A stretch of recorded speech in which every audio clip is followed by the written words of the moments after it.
access and quality. And this is the problem of education in the world, right? Poor people don't have access to school. Is that a problem in some parts of Ethiopia? Could actually take it up as a livelihood activity and turn it into something for themselves. But within the school's context, they used to bring in money to pay for the school. And so from there, we've spent many years kind of plugging away at it. It took 5 years for that school to get to the point where it could pay for itself. But before we even kind of got there, we started batting around ideas, because Paraguay, I don't know how many of you here have been to Paraguay, but well, actually at least one or two, but you're unusual, you know. You speak to anyone in the UK about Paraguay, and at best they know it's somewhere in South America, sort of, they assume it's somewhere between Peru and Uruguay, which isn't entirely wrong,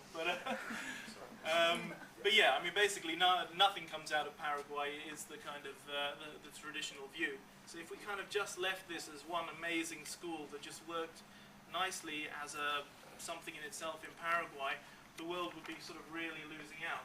So we had a little think about how to take it to a new level, and came up with this kind of idea where we have Martin's organization in Paraguay, the Fundación Paraguaya, really pushing from the grassroots level, but to set up another organization based in the north, which we call Teach a Man to Fish, and have that kind of really pushing the model internationally. So now, after 3 years, we've got a network of members that extends to 105 countries. There's about 1,400 members in it. These are organizations and individuals working in education who are interested in taking this model and applying it on a much wider scale. We're also supporting new projects ourselves across Africa, a couple in Latin America. We're just trying to get as many of these seeds planted as possible, because just it takes a little seeding. What we're actually trying to do here is something kind of quite radical. It sounds like it makes a lot of sense. Martin sticks it up there, and we have school businesses, and we teach skills, and it pays for itself. But the reality is this is nothing like education that goes on in developing countries, or even in countries like the States. And I've just come from a course in Santa Clara University for a couple of weeks. I'm just amazed how many people will be coming up to me after I explain this model and saying something like, you know, we need this in the States. We need a way to keep young people engaged with education, because when it's all theoretical and it's about blackboards and exams, people turn off, and a whole raft of people don't want to do that. But at the same time, how do you make it kind of more relevant without, you know, in a meaningful way? So this idea of actually taking real businesses, running them like businesses, and getting hands-on skills delivered to the students alongside entrepreneurship really is transformative. And I wouldn't be surprised if, you know, the school that Martin refers to in Philadelphia actually comes to pass. So now we're kind of currently working with about 7 schools internationally to replicate this model. Replication has its own challenges, and I'm sure if you ever have a chance to speak to Nabil, he'll tell you about a project in Bolivia, which is trying to do it on a wafer-thin budget. But you know, not all of them are going to be successful. But again, it takes an entrepreneur to kind of want to take up this approach, and we're really looking for more of those social entrepreneurs out there. And it also takes you know, an awful lot of intelligence and manpower and energy, and to the extent that there are more people like Nabil out there who want to kind of be a part of, you know, playing a role in taking this movement forward, would you know, love to have you guys involved as volunteers or interns or whatever. So I'm kind of conscious that we've got limited time, so I'm happy. Yeah, we'll have questions later, and yeah, I'm going to be around a little bit. So thanks for listening, and I'll pass you back to Martin for part 2 of the Martin Burt story. So, thank you, Nick. So, just going to show you how an idea, it didn't exist. It happened. Nice things happen. And this is, you have to be ready. You have to be ready for good things to happen to you, because, you know, they're going to happen. And when we started Teach a Man to Fish, we were actually at an English pub. How fun can that be? You know, what are your plans, Nick? Gloop, gloop, gloop, gloop, gloop. I don't want to go back to work in the banking sector. Gloop, gloop. You know how in English how they drink?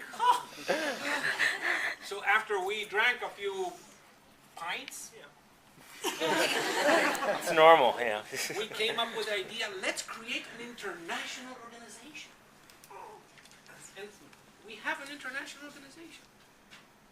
And we continued dreaming, and he came up with a plan, a business plan. He came up with a name, which was he didn't invent it. Teach a man to fish is sort of like, we had problems with our feminist friends. Didn't like the name. And then one day, I received a call from the Clinton Global Initiative. You know, have you heard of the Clinton Global Initiative? Yeah. And they said, hi, we read about your educational program. Would you like to make a commitment to expand it internationally?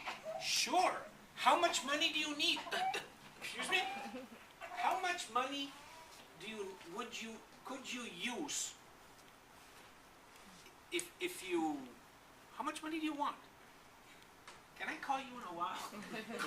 So I called Nick. Nick, what are we going to do? He says, tranquilo, Martin, tranquilo. He says,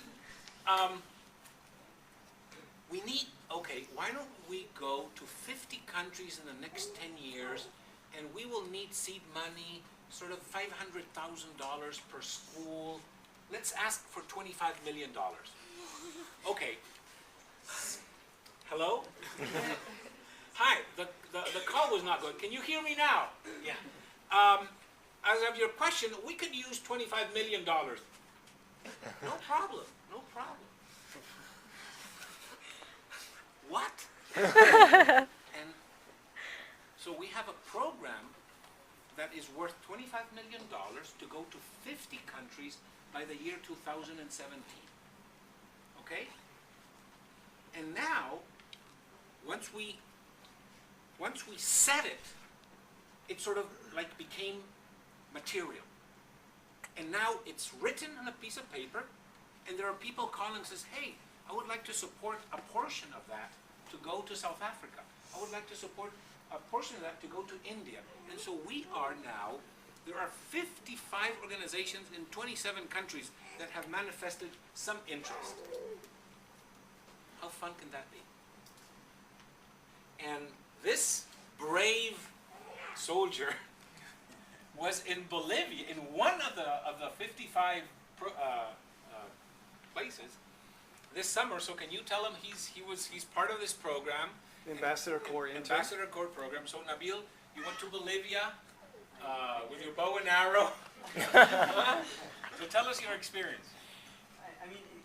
The school that Stand I up, was Nabil, at, so you're good. stand up? Yeah, please. Go to the center of the room while you're at it. Why not?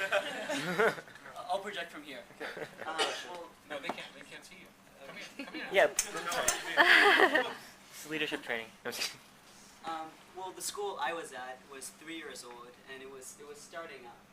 But I feel that for me, and on a wafer-thin budget, and for me, during my time at the school, I was wondering, the school wants to execute this, and this, and seeing the seedlings of that sprout.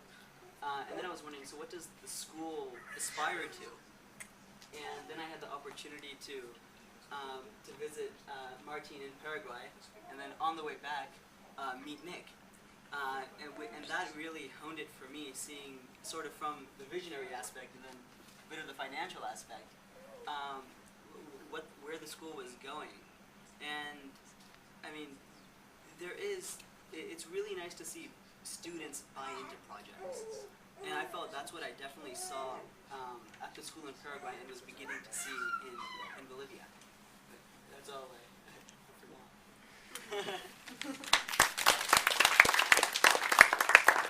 So, are there any? Why don't we have questions and answers and sort of talk about what if we want to change the world? Because this is not about this project. It's about you and you and you.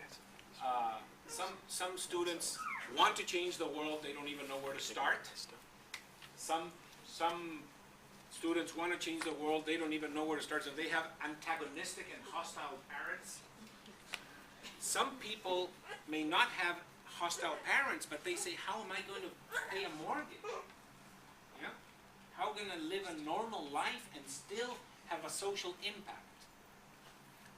On Thursday, you will see Victoria Hale, who is a great pharmaceutical doctor, who is making a living, but she's having a great social impact, dealing with manufacturing drugs that no pharmaceutical company want to do. So, why are you here in this meeting today?